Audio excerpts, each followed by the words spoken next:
Hi, I'm Andrea Demuth. I'm the Vice President and Curator of the Zoological Collection here at Brookgreen Gardens. And we've got Palmetto Giving Day coming up on May 1st, and one of the things that we identified that we could use some help with was supplies that we need for taking care of our animals.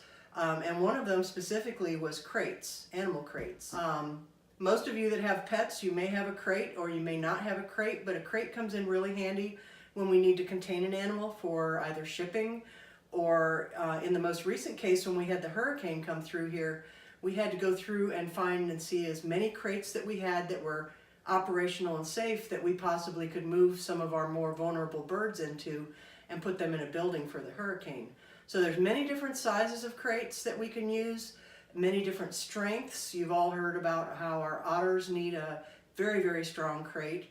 So we have a variety of them, and if you see right behind me, there are some small crates and some even smaller crates like cat size and some medium-sized ones, and you can see that we have a large number of the smaller crates, and we really need to purchase more of these larger ones. This one is folded up.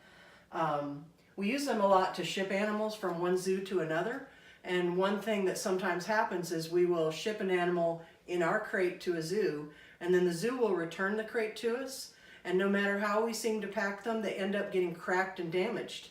And then we decide that they're not worthy of going on an airline anymore. We can use them for on-property transport, but we need to have a selection of them that we can ship animals and that are sturdy.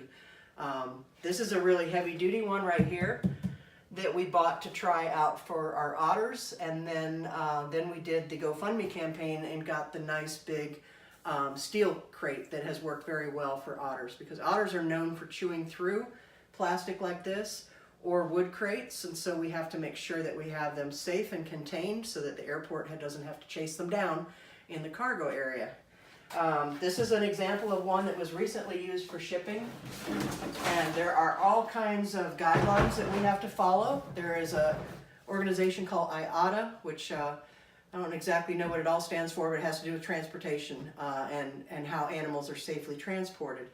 For most animals, we have to have excess mesh on there to prevent somebody from putting their fingers in there. In this case, we've actually got wire and a plastic mesh. There has to be proper amount of ventilation holes, which most of these air kennels are built for.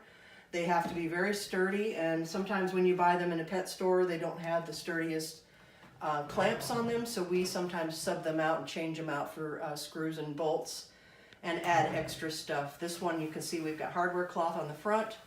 So the goal is that the animal is in there and safe and comfortable, and also the airline people don't stick their fingers in there or anybody else while the crate is sitting in an unattended area.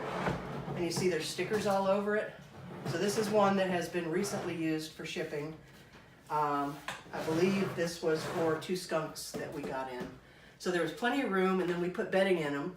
And this one we actually purchased and had delivered to the place that we were getting the skunks, so that it did not have to be shipped back and forth. And that way it came to us one time on an airplane, and the airlines do their best to keep them in great condition, and we did not have to ship it back. But what usually happens when we ship them back is the corners get cracked or the door gets bent somehow, and then the door won't securely shut. So we are looking to add some more crates to our collection, both for hurricanes, to be ahead of the game when a hurricane comes, and then we can put our most vulnerable birds in crates and keep them comfortable over here in our tar box building, which is our medical clinic and where we have storage. And we have plenty of space in here if we had to bring animals in to keep them from the storm. Because they're in a variety of sizes, there's varieties of prices for them. You can see these great big ones down here. You could probably put a Labrador or a big dog in. We fold them up when we're not using them. Here's another one that was shipped. You see it's got burlap on it because when it's nice and covered, the animal is less stressed, but look at the crack on this one. And so see, this crate is basically ruined for future air travel and would be sketchy. If we wanted to put something in it, we would worry about it getting a claw or a nail caught in it. So that's why we have a need for getting some new crates or getting a supply of really sturdy crates so that we can move our animals around. We also move them and take them up to our vet, Ark Animal Hospital up the road. And also to make sure that when we ship them, we've got them in good sturdy crates like this one.